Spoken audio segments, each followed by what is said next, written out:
If you pick up a starving dog and make him prosperous, he will not bite you. This is the difference between a dog and man, Mark Twain said. In our life, we have different kinds of relationships which come with a spectrum of feelings. These could manifest as love, kinship and compassion, likes and dislikes, and hatred or indifference. In turn, we assume that our feelings are returned in the same manner. We feel betrayed if or when we understand that we are being misled in this regard, particularly by the ones we trusted. Now, if it was only about not responding to feelings in the same kind, it would have been easy. But there are times when our trust is broken in our absence or presence, or when we are subjected to shame privately or publicly, again in our absence or presence. This can happen in multiple levels in our life, like in our family, friendships, intimate relationships, and at workplaces. Also, violating the accepted normal boundaries of relationships and forming different kinds of bonds may amount to cheating and betraying the other partner in an intimate relationship.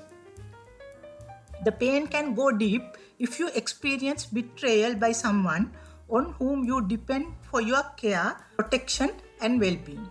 This is why being abused by family affects children's self esteem in the long run. In addition, after dealing with spousal infidelity, some people find it difficult to trust anyone else. These are extreme examples. Being subjected to disloyalty by friends, colleagues, or in the workplace could be equally painful and can cause distress and damage the self esteem. Also, if you were subjected to disloyalty inside your immediate circle, you might find it difficult to form similar kinds of attachments in the future.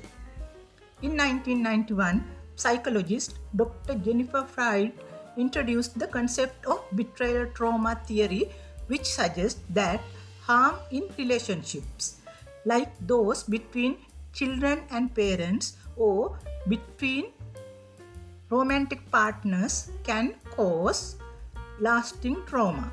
The usual response to betrayal is either breaking off from or creating a distance in that relationship. But that might not be possible due to other related factors like children being dependent on parents or a betrayed partner deciding to stay on for cultural reasons. Therefore, sometimes, due to above mentioned and multiple other reasons, the betrayed person decides not to acknowledge and accept the betrayal and instead chooses to dissociate from the problem. Repeated and prolonged betrayal can trigger a cascade of emotions after related minor experiences, even years later.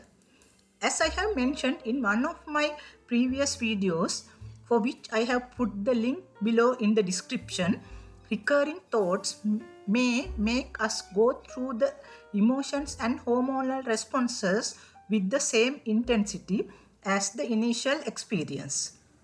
As a result, even years later, flashbacks can lead us to having post traumatic stress.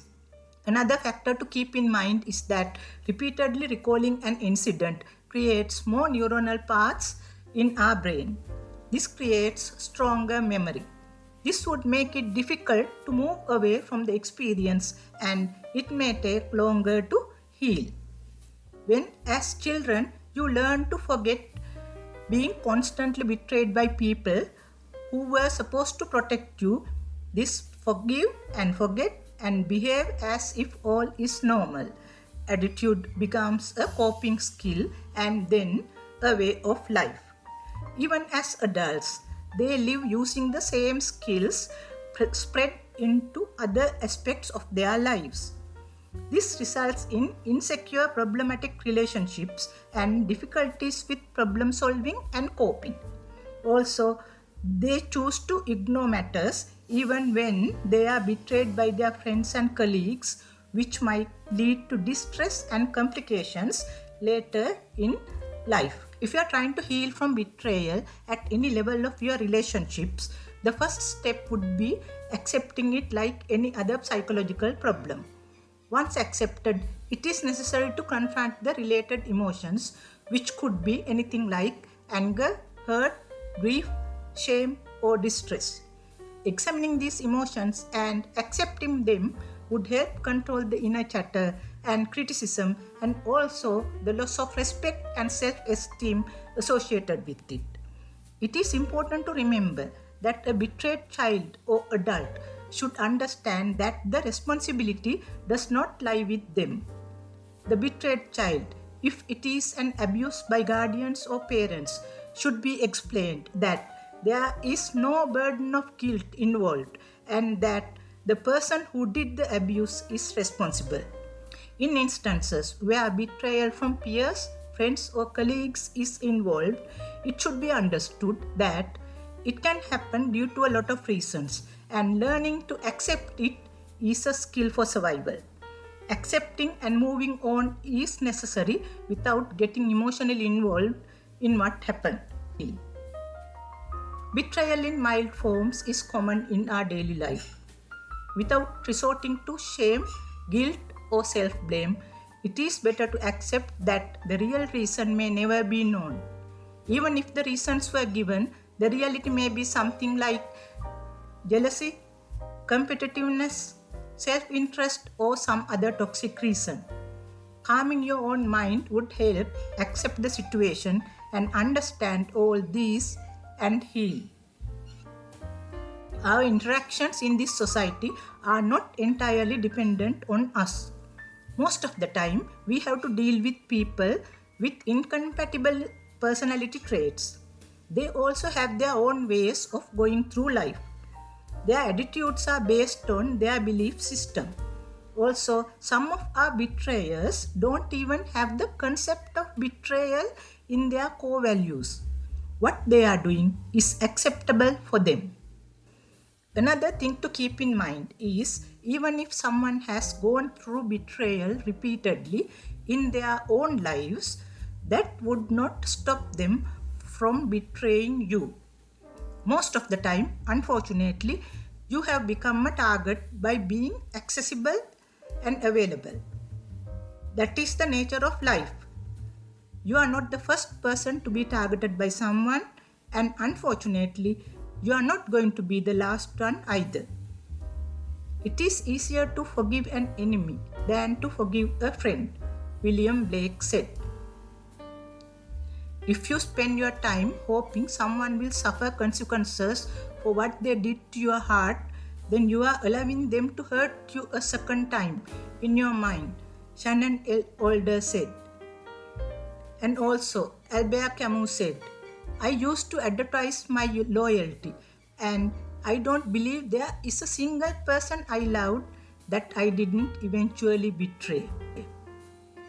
When a calm and settled mind frame is reached, it is necessary to examine your own reactions and behavior. Begin by being honest with yourself and see whether there are areas in your personality that need to be improved. Try to make this experience a turning point in your life, however small. If it is possible, physically and emotionally distancing yourself from the betrayer and the environment is going to be helpful. Please subscribe, like, comment, and share this video if you like it. When adults have to deal with betrayals, like in romantic relationships, they might end up in depressive and post-traumatic stress symptoms, as Dr. Jennifer Fried pointed out. Persistence of these symptoms might suggest the need for the professional help to heal from the trauma. Thank you.